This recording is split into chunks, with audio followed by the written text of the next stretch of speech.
Westinghouse Broadcasting Company brings you The Sound of War, the actual sound record of World War II. 2,191 days from the time Hitler's Panzer divisions moved across the Polish borders to the ceremony of the Japanese surrender aboard the United States battleship Missouri in Tokyo Bay. World War II, the most terrible period of death and destruction in the long history of man. World War II, a drama preserved for all time through the medium of radio, an era never to be forgotten.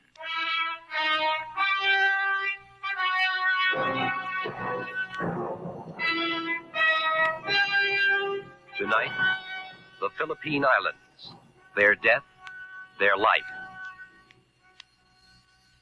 It's a long one down to around the 3-yard line. Ward Cup takes it. He's cutting up to his left. He's over the 10. Nice block there by Lehman. Cup still going. He's up to the 25. And now he's hit and hit hard about the 27-yard line. Bruiser Kennard made the tackle. We interrupt this broadcast to bring you this important bulletin from the United Press. Flash, Washington.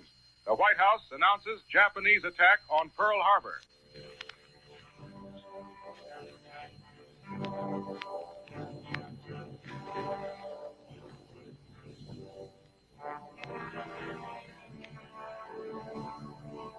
At 2:26 p.m. Sunday afternoon, December 7th, 1941, listeners to the New York Giant Brooklyn Dodger professional football game heard that announcement as the regular play-by-play of the broadcast was interrupted.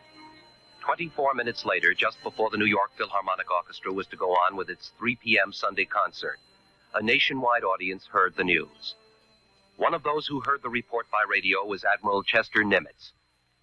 In her regular Sunday evening broadcast to the nation, Mrs. Eleanor Roosevelt revised her prepared Sunday program to tell the following news. Good evening, ladies and gentlemen. I'm speaking to you tonight at a very serious moment in our history. The Cabinet is convening and the leaders in Congress are meeting with the President. The State Department and Army and Navy officials have been with the President all afternoon. In fact, the Japanese ambassador was talking to the President at the very time that Japan's airships were bombing our citizens in Hawaii and the Philippines and sinking one of our transports loaded with lumber on its way to Hawaii. By tomorrow morning, the members of Congress will have a full report and be ready for action. In the meantime, we, the people, are already prepared for action. For months now, the knowledge that something of this kind might happen has been hanging over our heads. And yet, it seemed impossible to believe, impossible to drop the everyday things of life and feel that there was only one thing which was important, preparation to meet an enemy, no matter where he struck. That is all over now, and there is no more uncertainty. We know what we have to face, and we know that we are ready to face it. I should like to say just a word to the women in the country tonight. I have a boy at sea on a destroyer. For all I know, he may be on his way to the Pacific. 2 of my children are in coast cities on the Pacific. Many of you all over this country have boys in the services who will now be called upon to go into action. You have friends and families in what has suddenly become a danger zone.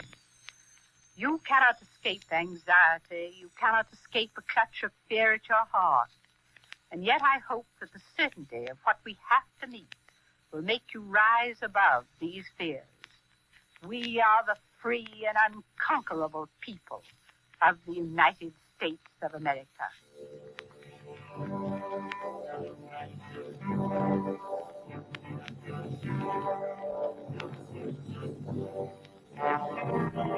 As the reports came in from Pearl Harbor, Americans who were generally unaware of just where Pearl Harbor was, or even why the Japanese were not already blasted from the water and air, received the news with shock and indignation.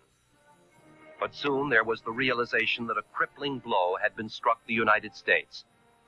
When the final tally of destruction at Pearl Harbor was added up, the contrast between American and Japanese losses was appalling. The United States had 18 fighting ships sunk or damaged, 188 planes destroyed, 159 damaged, 2,403 Americans were killed. The loss for the Japanese, 29 planes, 5 midget submarines, 55 airmen were killed, and 9 members of the midget fleet never returned to the surface. Ironically, in the greatest defeat ever suffered by the United States, 1 Japanese sailor was captured. On Monday, December 8th, President Franklin Delano Roosevelt spoke to a joint session of Congress. December 7th, 1941, a date which will live in infamy. The United States of America was suddenly and deliberately attacked by naval and air forces of the Empire of Japan.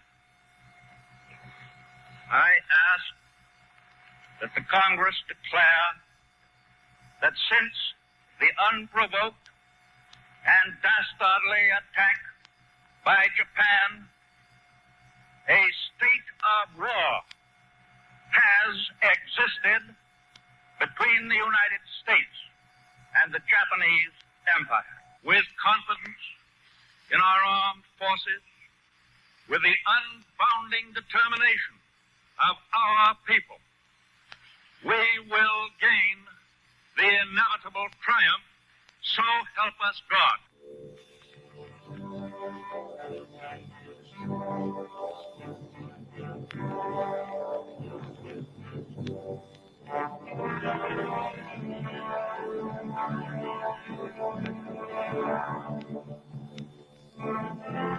The following evening, President Roosevelt spoke to the nation by radio.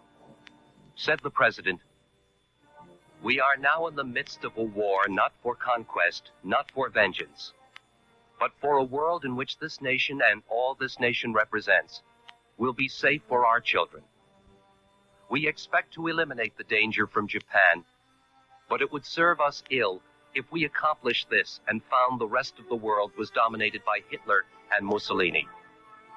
We are going to win this war, and we are going to win the peace that follows.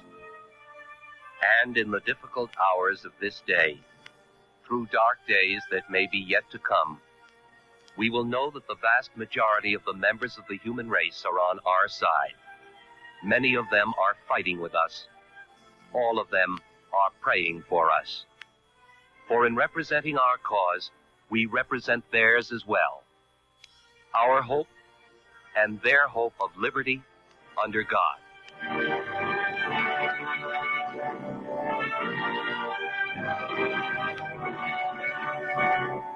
Two days later in the Reichstag, Chancellor Adolf Hitler proclaimed to a cheering House of Ministers, "A historical revision of unique scope has been entrusted us by the Creator." Germany and Italy immediately declared war on the United States. In reply, Congress declared that a state of war had been thrust upon the United States. War was immediately declared on the whole of the Axis alliance. The battle had been joined.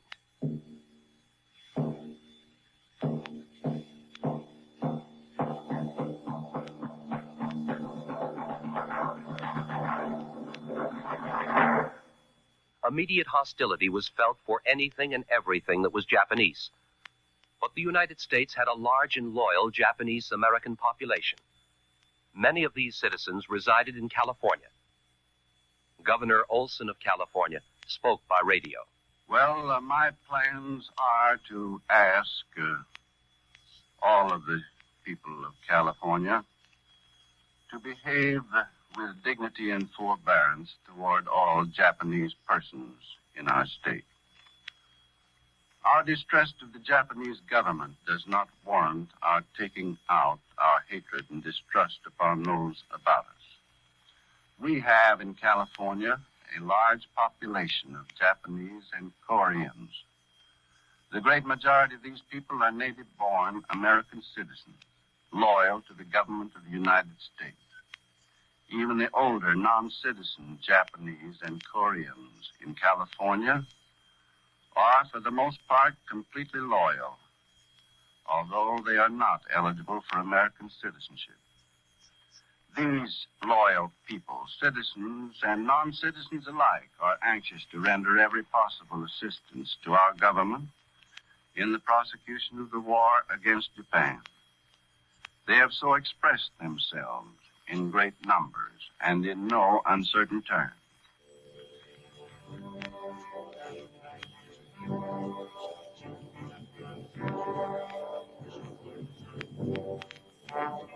Soon it was realized that the attack on Pearl Harbor was not the only place that the Japanese had struck. In its far-flung, magnificently timed and coordinated attack, the Japanese hit British Malaya, Thailand, Hong Kong, Guam, Wake Island, and the Philippine Islands. On December 10th, the first United States territory was captured, the island of Guam. Less than 2 weeks later, the last message was tapped out by a wireless operator on Wake Island. The message read, "Urgent. Enemy on island. The issue is in doubt." Soon this report was heard over American radio. The Navy announces that Wake Island is probably captured by the enemy, and now it is disclosed that fewer than 400 Marines held Wake Island for at least 14 days against heavy Japanese attacks. The Marines had 12 fighter planes and a small quantity of weapons. They were commanded by a 38-year-old Marine Major, James P.S. Devereux. They sank 1 Japanese light cruiser and 3 destroyers. They held out against 13 raids.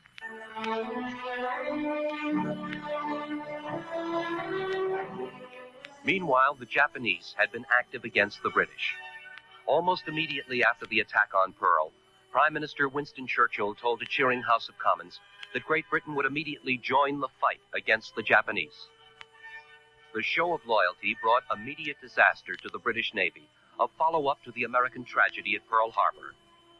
On Monday, December 8th, almost at the moment President Roosevelt was making his declaration of war speech to the United States Congress, Japanese planes were swooping out of the skies off the Malayan coast to sink 2 of Great Britain's mightiest battle wagons, the Prince of Wales and the Repulse.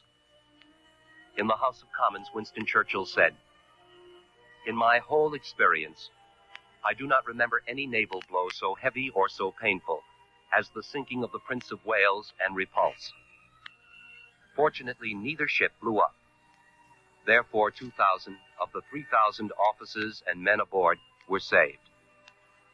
The heroism by the British crews was of almost unbelievable magnitude. Said one American correspondent who observed the sinkings and behavior of the British seamen, "Believe me, I shall never take my hat off for anything less than a British seaman."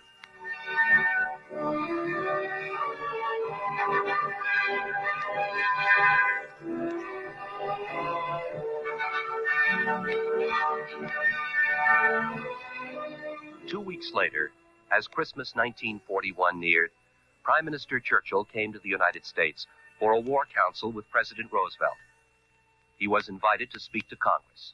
They have certainly embarked upon a very considerable undertaking. After the outrages they have committed upon us at Pearl Harbor, in the Pacific Islands, in the Philippines, in Malaya and the Dutch East Indies, they must now know that the stakes for which they have decided to play are mortal.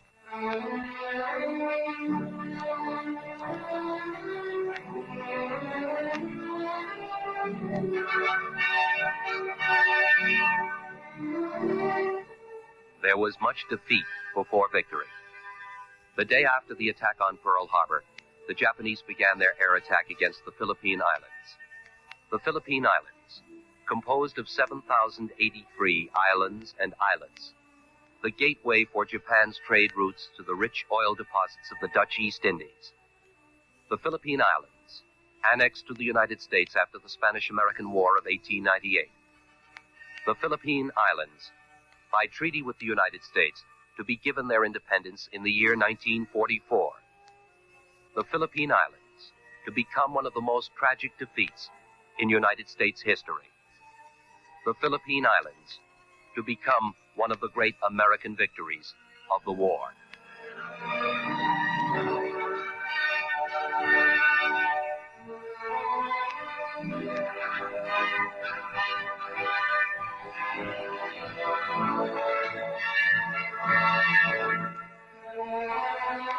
Within 3 weeks after Pearl Harbor, the Japanese invasion forces completed a massive landing on the north and south shores of the island of Luzon. the largest island of the Philippine group. Under the command of General Douglas MacArthur, Philippine and American troops courageously met the invaders, but they could not meet the massive frontal attack. MacArthur commanded but 60,000 native troops, 11,000 Filipino scouts, and 19,000 American fighting men. The MacArthur forces retreated to the Bataan Peninsula, which juts out into Manila Bay. On January 2nd, the Japanese, wildly shouting choruses of banzai, entered the capital city of Manila. From Bataan, the American and Filipino forces would continue the fight.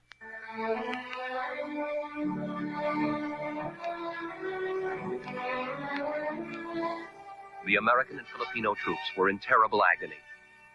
Exhausted, half-starved, they slogged back to Bataan. The Japanese were merciless and relentless.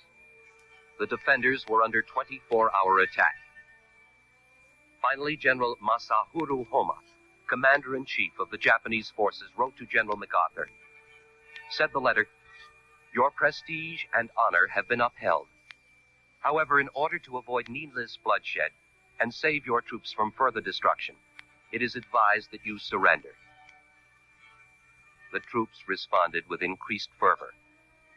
They would not surrender.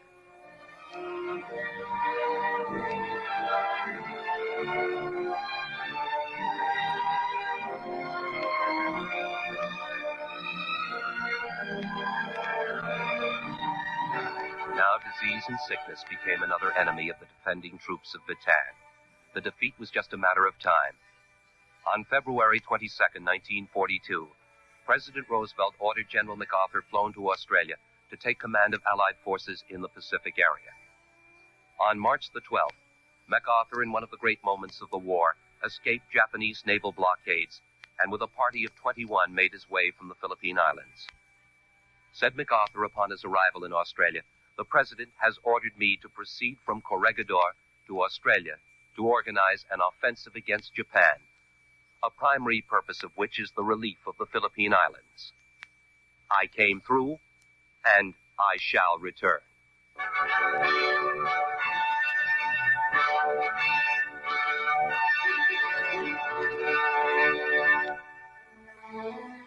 General Jonathan Wainwright was given command of United States forces in the Philippines. On April 9th, United States forces on Bataan surrendered. The War Department reported that the remaining forces under General Wainwright had retreated to the little island of Corregidor in the middle of Manila Bay.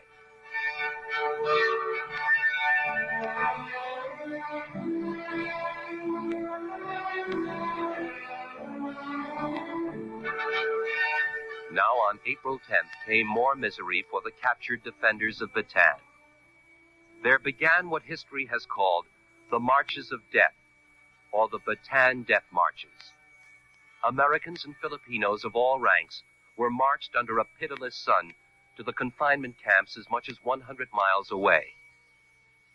Here is a survivor of the Bataan Death March. We started the Death March in groups of 100, about 3,000 or 4,000 of us in the line, marching by fours. About 3 Jap guards to 100 of us. Didn't see any officers. Mostly those superior privates of theirs, men with 2 or 3 stars in their uniform. They'd slap our soldiers across the face, beat them up. I saw one of our men carrying a new pair of shoes. He sat down to take off his old shoes. The Japs came up and took away both pairs. That lieutenant walked 7 days in the Death March, and when we arrived at the end of the journey, he didn't have feet, just a mass of infected blisters. I saw a Jap truck pass and watched a Jap poke his rifle butt out and knock one of our officers into the ditch. I saw a tank deviate its course to hit a Martian American prisoner and literally crushed him into that road of death. Nothing to eat all day, nothing to drink. Some of the men drank from water buffalo wallows. They were so thirsty. I thought what most of us thought. Why in hell did I surrender? We thought it would be a blessing if we were shot. I saw an enlisted man go insane from the sun and malaria. The last I saw, the Japs were hitting him with those rifle butts. A well-trained pig wouldn't stand it. I saw dead Americans and Filipinos in the ditches at the side of the road, far behind the lines. They'd been killed after the surrender. Our doctors, half dead themselves, tried to take care of the dying. The only way you could tell a live American from a dead one was to see whether his heart was beating.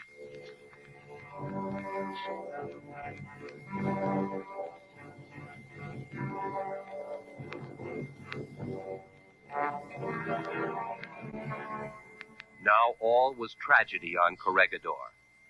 The remnants of the fighting force lived like moles in the underground tunnels of Corregidor. Corregidor, a fort, an island at the entrance to Manila Bay. Corregidor, pounded by tons of shells and bombs in never-ending volleys. Corregidor, doomed to destruction. Corregidor, one of the great military performances in American history. Corregidor, to finally surrender on May 6, 1942. To the microphone came the gaunt, haggard General Jonathan Wainwright. This is Lieutenant General Wainwright. Subject, surrender. It became apparent that the garrison of these forces would be eventually destroyed by aerial and artillery bombardment and by infantry supported by tanks which have overwhelmed Corregidor. After leaving General Homer with no agreement between us, I decided to accept, in the name of humanity, his proposal. You will therefore be guided accordingly, and will, repeat, will, surrender all troops under your command to the proper Japanese officers. This decision on my part, it was realized, was forced upon me by means entirely beyond my control.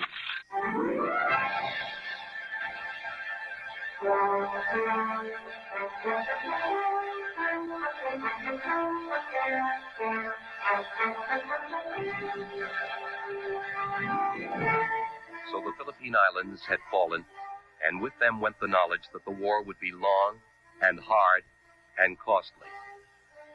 And with their fall went the remembrance of the courage of the defenders of Bataan and Corregidor. And with their fall came the remembrance of the words of MacArthur that he shall return.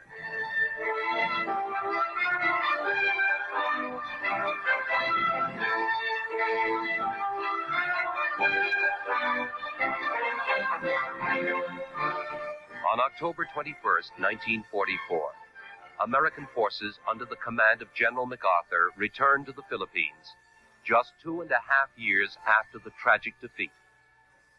On January 9th, 1945, the island of Luzon was invaded, and on February 3rd, Manila, the capital city of the Philippine Islands, was recaptured. In the dramatic flag-raising ceremony, General Douglas MacArthur spoke. It might be appropriate to mention that many of the men who left Corregidor with General MacArthur are present here today.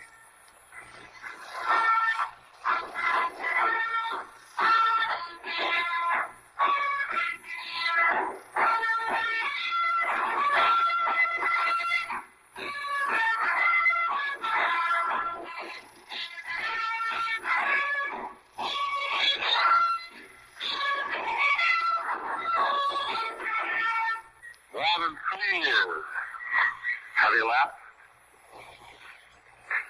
Years of bitterness, struggle, and sacrifice.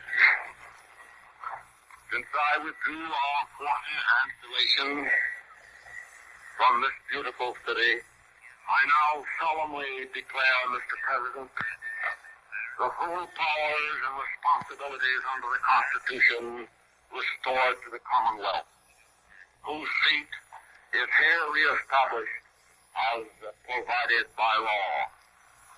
Your country thus is again at liberty to pursue its destiny to an honored position in the family of free nations. The Philippine Islands had been avenged. The marches of death had been avenged. Corregidor and Bataan had been avenged. At war's end, the Philippine Islands would receive their independence, promised them by treaty with the United States in the year 1934, to become effective 10 years later. The timetable was 1 year late. A year no Filipino would hold the United States accountable for. The Philippine Islands were free, independent, and a sovereign nation among the family of nations.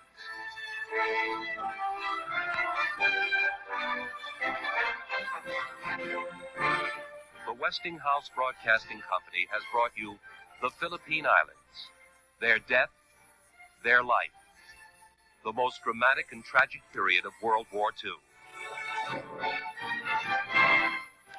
This program was written, produced, and directed by Bud Greenspan. My name is David Perry.